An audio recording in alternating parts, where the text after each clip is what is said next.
Well, last time we made it down to chapter 9, somewhere around verse 16 or 17 or so. We were all delirious by then, most in a coma. Those who didn't have to be carried away in an ambulance would remember. But tonight we're going to pick up verse 17 either way. You shall not hate your brother. Leviticus 19, verse 17. You shall not hate your brother in your heart. You shall surely rebuke your neighbor and not bear sin because of him. You shall not take vengeance nor bear any grudge against the children of your people, but you shall love your neighbor as yourself. I am the Lord. So one of the most quoted scriptures really in the New Testament right there, several times, Jesus and Paul and others quote that saying, love your neighbor as yourself. And Paul used that in a couple of places to explain that not to live for your own preferences, but if it's a preference thing, give up your rights and live for the preference of others. So it seems like the first phrase and the second phrase go together. Don't hate your brother in the heart, but rather rebuke your neighbor. And so there are people that think they're more spiritual by internalizing it, but they're really angry. And they just sort of bury it, and they become like this volcano that eventually erupts. Because they think the more spiritual thing is to just sort of ignore that. And maybe in a sense it is better for you, but it's not better for that person. And it's not better for your relationship, right? Beware of the kiss of the enemy. But what's the Bible say? That be open for the wounds of your friend, though. And so in this story, he says that the forgiveness can't go skin deep. The forgiveness you have towards your brother has to go all the way to the heart. Don't hate your brother all the way to the heart. And so if you do have sort of a dislike or, personality thing, I mean, there's very few people the older I get, I like. And most of them are my grandkids. And few of them are my kids. And almost none of them are my relatives outside of that. But I like most people I don't know very well. And I find a great comfort in that. But in all seriousness, it's a hard issue. And the Lord says, if you're wrestling with some negative feelings, especially when it starts going off the edge of the cliff into hatred, it's not a matter of putting a Band-Aid on this. It's not a matter of a quick fix on this. The fix has to be great, and it has to go all the way to the bottom of the root system. And you don't just hate them, Jesus says. Now, you've heard in the scriptures, hate your enemy and love your friends. That's what the Jews taught. Not that the Bible taught that, because it doesn't teach that, but that's what the Pharisees taught. And Jesus said, no, I say to you, love your enemies. Pray for them. Do good to them. And here, the Lord is saying, let it go all the way to the depth of the heart. Of course, one of the famous teachings there of Jesus is in Matthew 18, where Peter, thinking himself to be spiritual, the Jews taught, you owe it to somebody to forgive them 3 times. On the 4th time, beat them to a pulp, or eat their guts, or whatever. Yeah, that's as far as God would expect any human being to forgive. So Peter, thinking himself spiritual, said, let me double that. Still not enough, add 1 more. Shall we forgive our brothers 7 times? And all the Jews must have went, ooh, ah. And there's the big pause, and Jesus says, no. Okay, we thought Peter was a little crazy. But I say to you, 70 times 7. And if you look and compare the Gospels, in one of them, I believe it's Luke, that says daily. So I don't think the forgiveness to the heart was a mathematical issue. It was an issue of the heart. It wasn't 490 times, and then on the 491st you could hate them.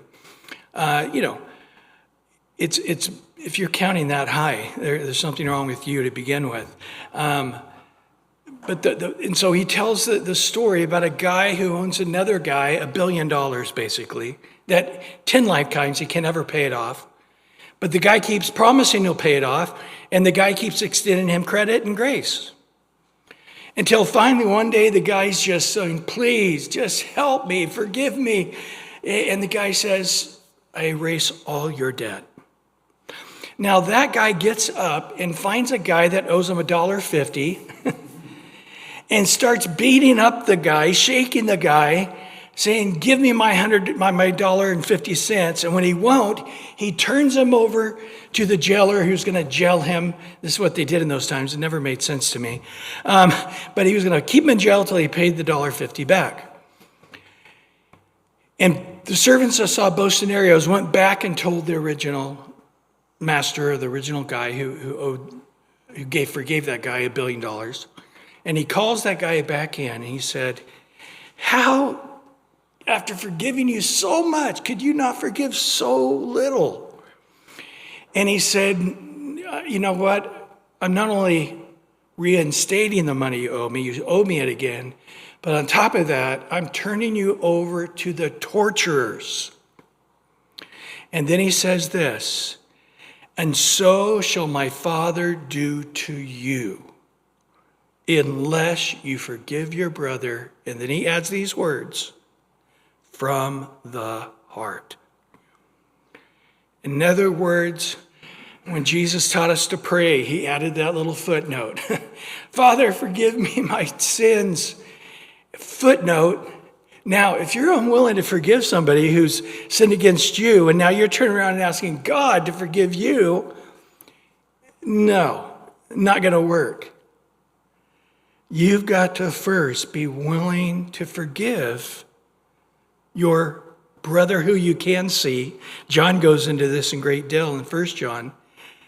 How can you love a God you don't see when you can't love your brother who you do see?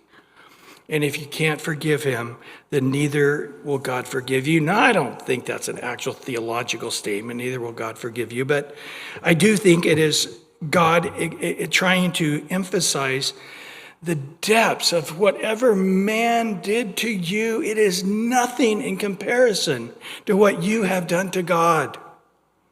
Right? And this is the point. But you shall rebuke your brother. Don't internalize it and get upset and stew on it and blow it out of portion. You know how that works? And there is, you're getting ready to fall asleep in the courtroom of your mind. You're the prosecutor, and you're the judge, and you're the jury. And you're prosecuting a perfect crime. And the judge is up there shaking his head, which is you, going, wow, brilliant. And all the jury is going, this is a slam dunk case. And then in your heart, they're guilty. They're so horrible. And you just stew on that. And Paul said in Ephesians 4, don't let that happen. Don't let the sun go down on your anger, lest Satan get in there and get a foothold.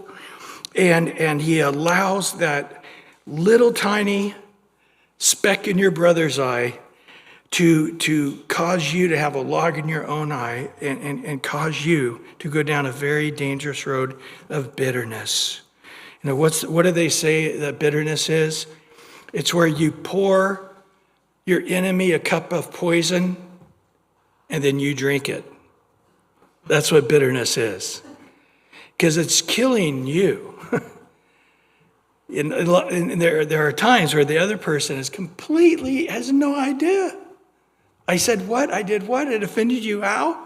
And they're just so willing to ask for forgiveness and change, but that person has just let this thing go on and build and build.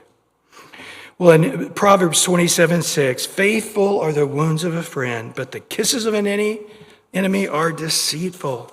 Proverbs 27:17 of the New American Standard.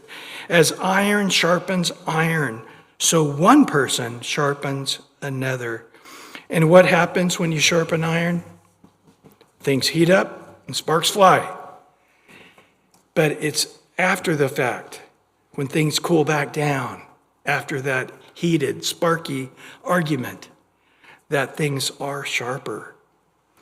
And then he says, you shall not take vengeance.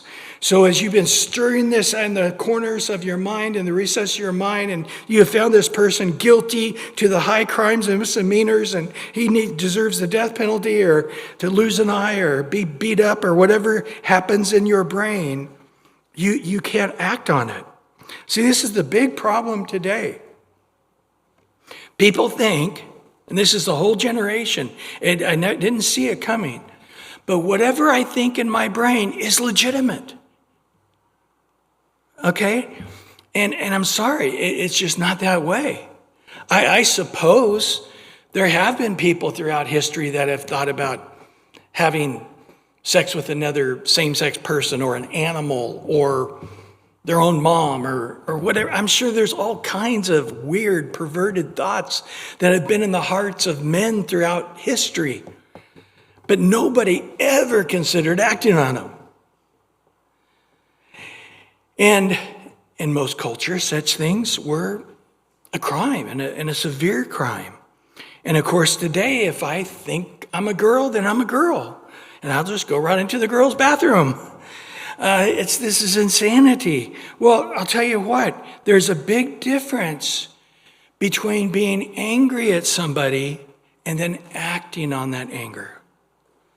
Have you ever had somebody really do something selfish on the freeway and almost cause you a wreck? Especially if you have your kids or your grandkids in the car, and you can get very, very angry.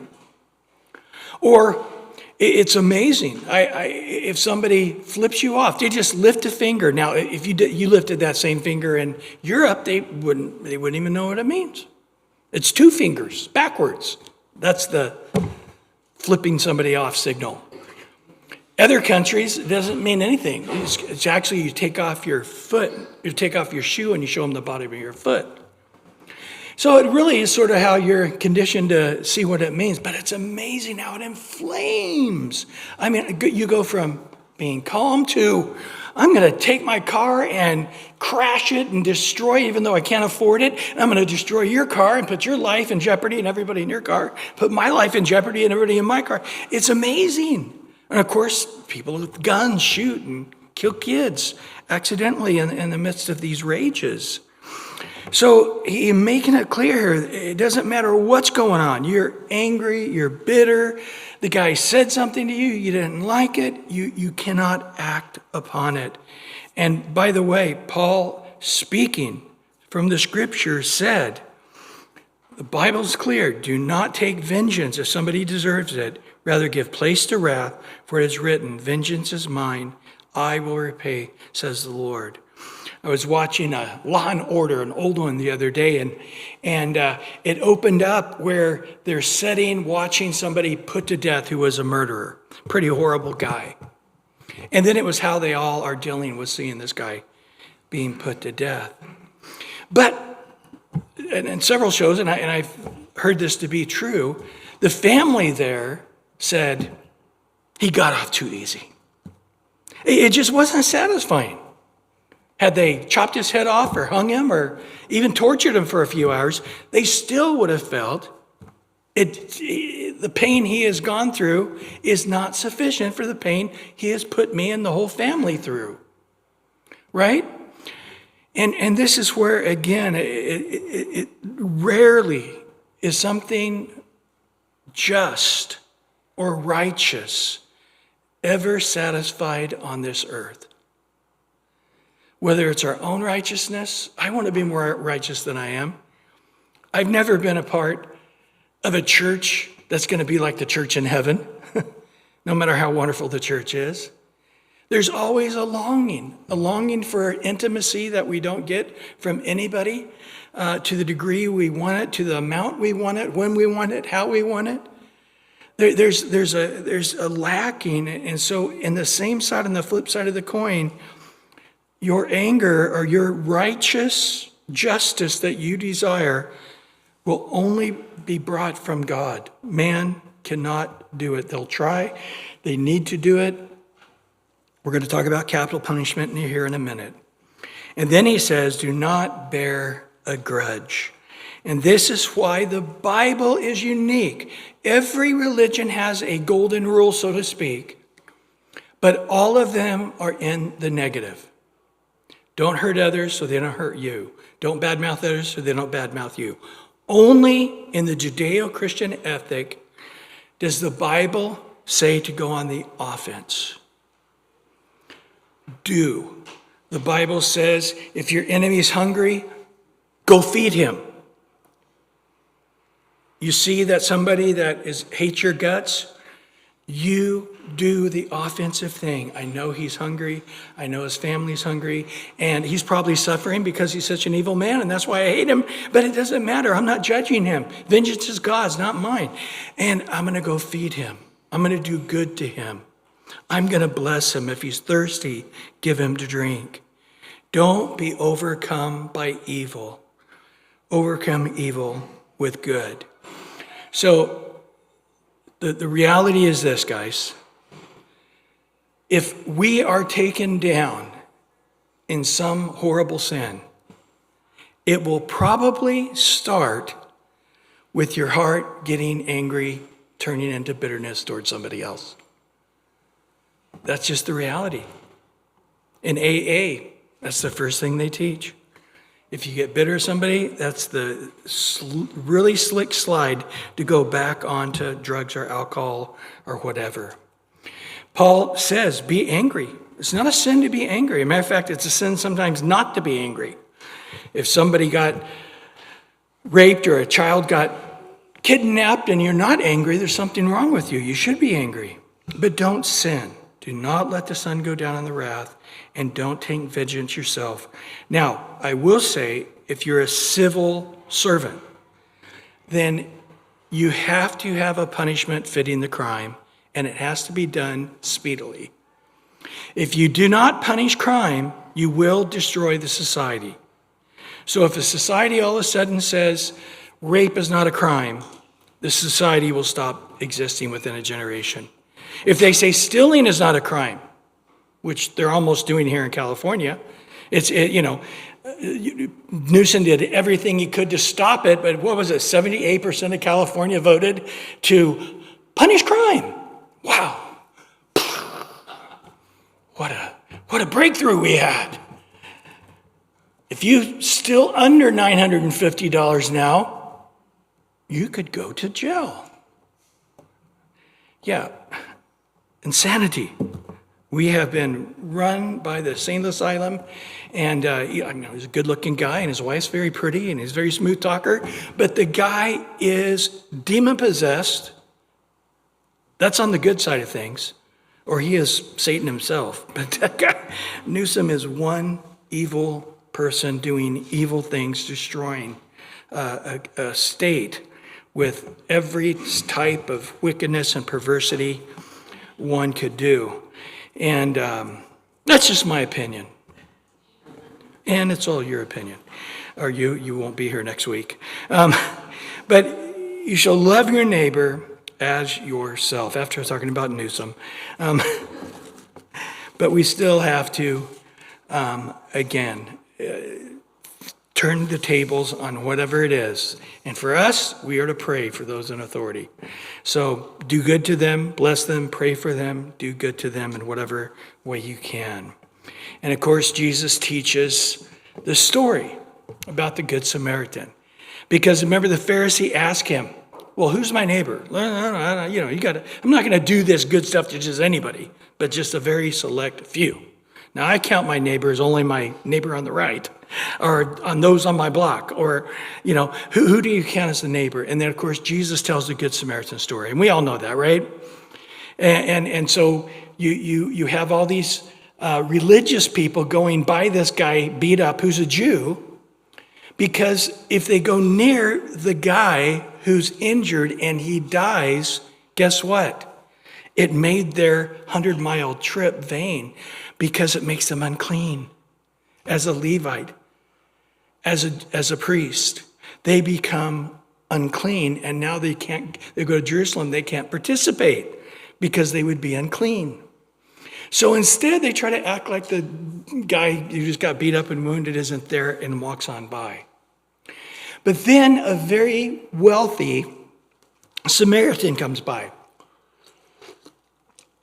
Now, no doubt, it had to go through his mind quickly. If the roles were reversed, would this Jew stop and help me, a Samaritan? I'm about 100% sure he would not be doing that. But I'm going to do the right thing. In essence, the Samaritan, even though this guy wouldn't lift his hand to help him, he was still a neighbor to him. And what do we find out about the guy? One, he did something very humbling. He walked and allowed this Jew to ride, which makes him look like the poor servant guy, and the guy on the horse is master. And then he travels a long ways with him. So it wasn't a quick fix. And then he gets to the inn, and that's where we find out he's very wealthy. Because he tells the innkeeper, take care of this guy, I'll pay you whatever you need, however long it takes, and I'm going to come back by at some point when I'm done with business, but I'm in a hurry. I've already taken too much time up, and I'll pay you whatever you need. So he's a somebody, he's important, he's wealthy, and none of those things hindered him from being the quality person. So Jesus ends in Luke 10:37 by saying, so he who showed mercy on him. Jesus asked a question, well, who is the neighbor in this story? And Jesus said, go and do likewise. The man said, the one who showed mercy to him. And Jesus said, go and do likewise. Well, verse 19 talks about mixture of livestock, crops, and fabric, which is really sort of a metaphor, if you would, to talking about the mixture in spiritual things. But you shall keep my statutes, in verse 19.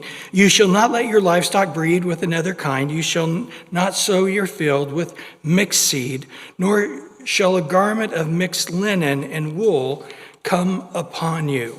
In the pagan cultures, they did all these kind of weird things, trying to intermix things and their shields. A lot of times they'd have all a mixture of different animals and of course, people that sew and stuff with fabrics, they know there's certain fabrics that don't go together. As soon as you wash them, one pulls apart and rips the other one or discolors them. There's a number of reasons you can't mix the different types of material right into the same fabric on many occasions. Of course, we got to go back in time. They didn't have a lot of the kind of fabrics we have today. But again, this is all a type to say, don't be like the pagans. Be different than the pagans around you. I was teaching this one time, and a very good friend of mine who was black, married to a Mexican gal, came up and said, man, you should have really qualified. People were looking at me, making me uncomfortable. And of course, there was many intermarried people in the service. And I'm like, what are you talking about? And he goes, yeah, he said, don't mix, I'm like, yeah, it's definitely not talking about that, but you're right, I should mention that. This is to the Israel, this is to the Jews. The Jews are told to only marry Jews. There's not a mixture there. But also,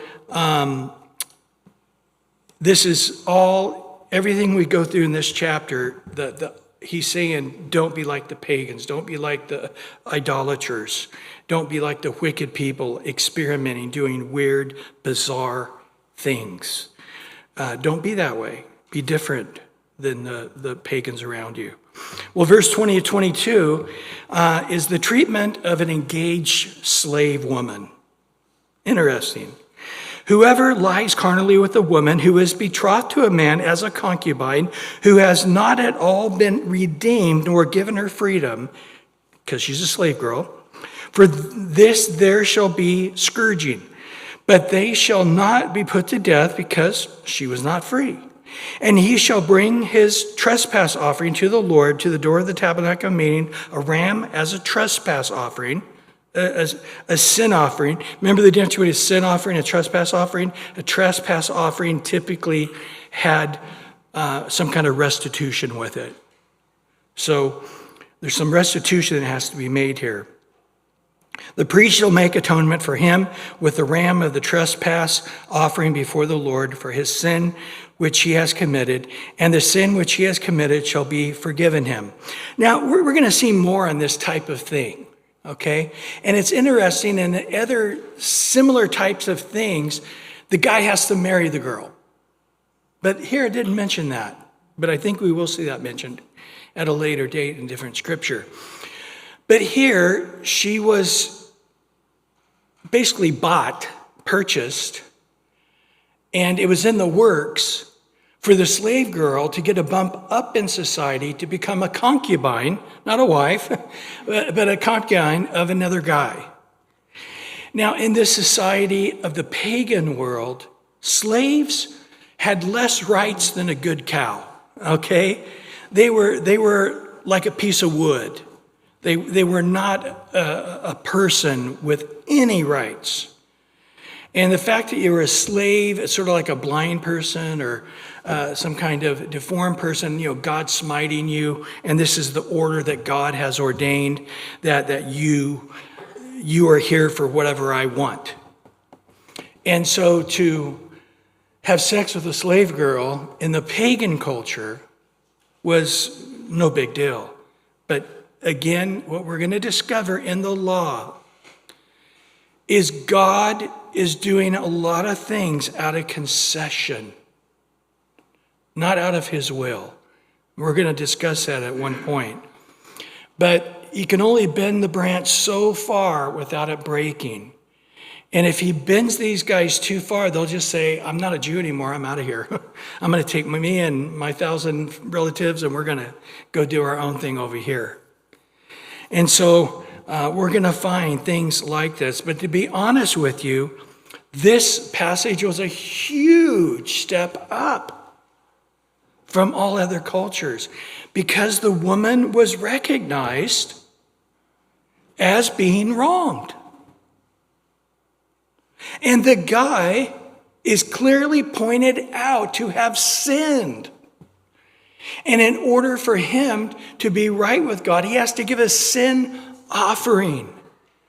So there is a huge statement differing, again, from our culture to this culture, not so much. But from the pagan culture to this statement right here, it was huge. It was talking about her as a woman. It was talking about a value to her. It was talking about he did something to a person, and you have a trespass offering because you sinned against a person. And of course, this is sort of, like I said, a very small case. As we're going to see later on, he normally would either have to purchase this woman and give money to the guy that he wronged, or basically support her the rest of his life, or to buy her as his slave. But typically, it had to be the same level. So if she was going to be a concubine, then she would be this guy who had sex with her, his concubine. But like I said, this is sort of a real quick case, simply to show that the slave girl had value where in other societies was not the case. Verse 23 to 24, he's talking about planting orchards. Now this is interesting. When you come into the land and have planted all kinds of trees or for food, then you shall count the fruit as the uncircumcised.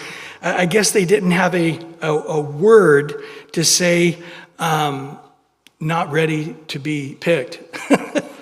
So they used the word uncircumcised to really say forbidden. So you can't eat the fruit yet. So it's uncircumcised. So you can't use it. It's forbidden. It's like a Gentile. You can't touch it yet because it's a Gentile. It's uncircumcised. Sort of a weird Hebrew word there, if you ask me. But nevertheless, this is what it is. 3 years it shall be uncircumcised to you. It shall not be eaten.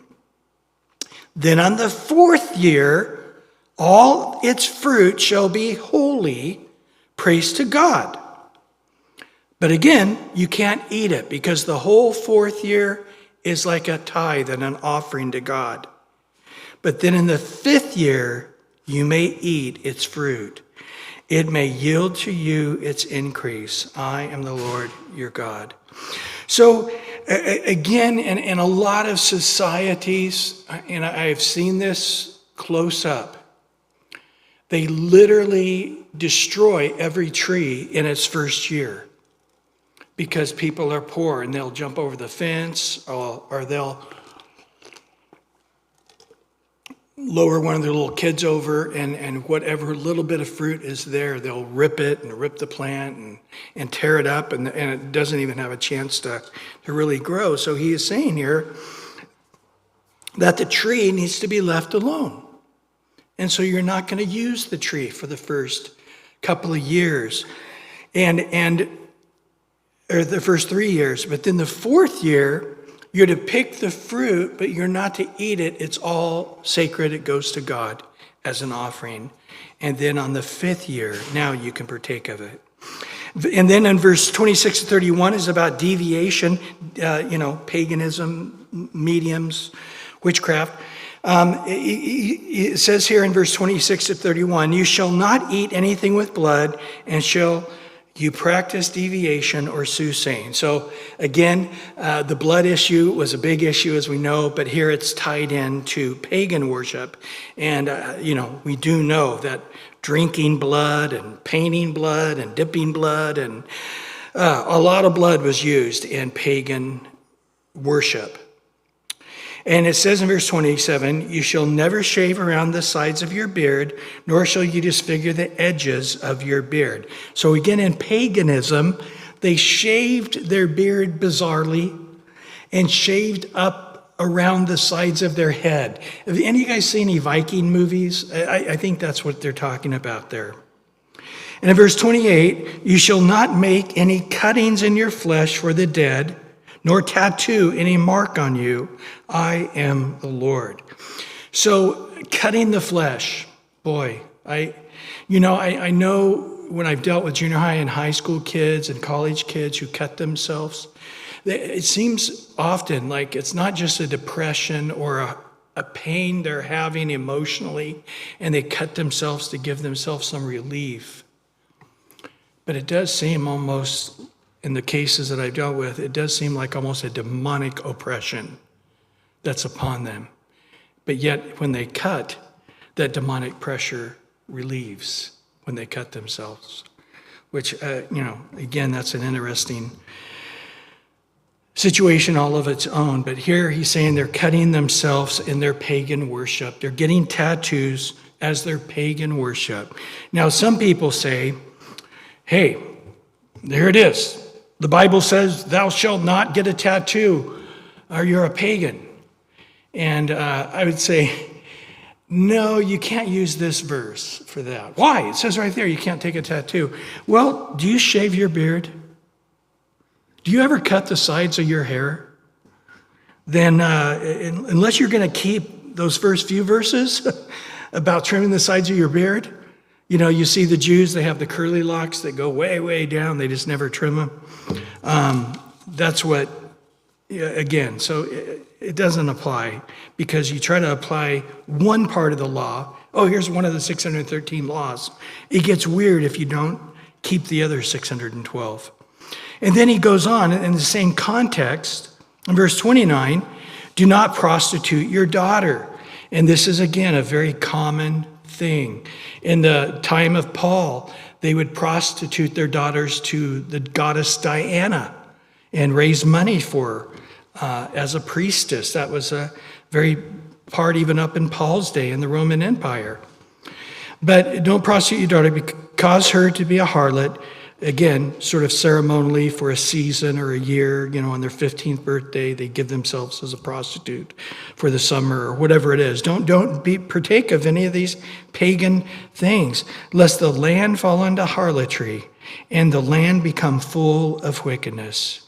Verse 30, you shall keep my Sabbaths and reverence my sanctuary. I am the Lord. So on the flip side of the coin, Don't honor these pagan things, drinking blood in their ceremonies, or getting your hair cut like the culture around you, or getting tattoos like the guys on your team at school, or your buddies at the bar, or whatever. Don't be like the world around you. And when all the daughters are going off, and your daughter's feeling left out because she's not going to the Diana camp for the summer and prostituting herself for a month as a priestess for the summer as her rite of passage into adulthood. Don't be a part of that. On the other side, think about me. Think about worshiping and resting in me and having a deep heart of reverence and honor to God when you worship. Why? No other reason. I'm your God.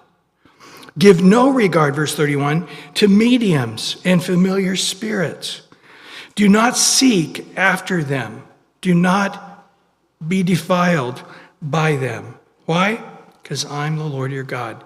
So don't go after mediums. And I would also say don't go after long or shorts, or, tall or short, medium or not. I mean, are you a medium or an extra large? I don't know. Don't go after any extra larges either. Anything to do with demonic spirits. And then we go on to the next verse here. Remember, King Saul did. He went and saw the witch of Endor. But in verse 32 to 37, you shall rise before the gray head and honor the presence of the old man and fear your God. I am the Lord. That's the memory verse for the church this coming week. Older I get, the more I like certain verses in the Bible, and this is one of them. And in verse 33, and if a stranger dwells with you in your land, you shall not mistreat him. The stranger who dwells among you, you shall be to you as one born among you, and you shall love him as yourself, for you were a stranger in the land of Egypt. I am the Lord your God. And you shall do no injustice in judgment, a measurement of a length or a weight or a volume. You shall have honest scales, honest weights, honest ephah, that's a dry measurement, or an honest hin. That's a liquid unit of measurement. So the ephah is the dry unit of measurement. The hin is a liquid unit of measurement. I am the Lord your God who brought you out of the land of Egypt. Therefore you shall observe all my statutes and my judgments, perform them, and I am the Lord. So you look at it, the thing these people have in common is they're in a position of weakness. As the person gets older, and they are in a place of weakness, dependence upon others, rather than not honoring them, honor them, stand up in their presence, give them honor, even though they are in a less valuable place, a weakened place. And then also a stranger. There you go again, a foreigner. He's in a disadvantaged situation. And then the next person is everybody who has to buy. Right? You're trusting that the shopkeeper or the person at the market is using an honest scale. And it's just, even though you sort of wonder, that doesn't really feel like a pound to me. But, that's what the scale said. Do I take time to see that, to question the guy, upset him, and can't really come back here anymore? And he's just saying, you guys could take advantage of people all day with monkeying with the scales. Boy, that's a big deal to God. In Proverbs 11:1, dishonest scales are an abomination to the Lord. Wow. But a just weight is his delight. Proverbs 16:11, honest weights and scales are the Lord's. All the weights in the bag are his work. It's interesting when you think about that. Later, he's going to talk about moving the fence line. I got to go fix the fence. I'll move it over a foot my direction, giving myself an extra foot. And if you do that for, 40 acres, it starts adding up. But God says, no, these are mine. You don't move them. And you start thinking about space in our planet. You know, the oxygen, nitrogen level just changes a tiny bit. You're dead, right? We go up in the air, you'll pass out. You go down deep, you'll pass out. It's a very temperamental thing. And then, of course, if the moon was any further away, the oceans wouldn't hold. The whole world would cover in 2 miles of water. If the moon were just a little bit closer, there would be constant tidal waves. And again, you would have no land. But we have oceans and lakes, and all of that works because the moon is perfectly where it needs to be. Not closer, not further. And then, of course, with the sun, any closer, everything burns up. Any further away, we're always in the ice age. But that sun is, again, and we just keep going like that, right? And you realize, so now, and you're a microcosm of that as you're weighing out the mill for this old lady, and you're changing the scale. Well, what if God changes his scale about the moon for a little tiny bit? What if God goes and changes his scale of the nitrogen to oxygen ratio on Earth? Aren't you glad that God's scales are fixed? And he's saying the reason a scale works at all is because God made it. God created it. The whole gravitational pull of the earth is a constant. 14 pounds pressure per square inch. And with that pressure, it gives us a perfect weight continuously. It's from the Lord. He says, honor God. Don't be like the pagans. Don't get greedy. Don't put your finger on the scale. Honor the Lord. Honor him. Reverence him. He is the Lord. Why? Because he's the Lord, period. The pagan world around you, they euthanize the old. The pagan around you, they abort the babies. The pagan world around you, they send their daughters out to be prostitutes to the goddess because they require it. The people around you, they look at slaves as nothing, not you. You're going to see things through God's point of view. I'm the Lord, you're my God, you're going to see things. Well, chapter 20, we will quickly look over. It is identical to chapter 18, but here's the difference. Chapter 18 is focused on the crime itself, on the sin, the immoral sin itself. Where chapter 20 is not speaking to the person committing the sin, but it's talking to the congregation about the sin and how they as a people should dole out the punishment for that sin. And so it's looking at the same thing but from a different point of view. So it's virtually the same topic, so we really won't cover the topics. We'll go right through them very quickly. But anyway, we'll do that next week in chapter 20, 21.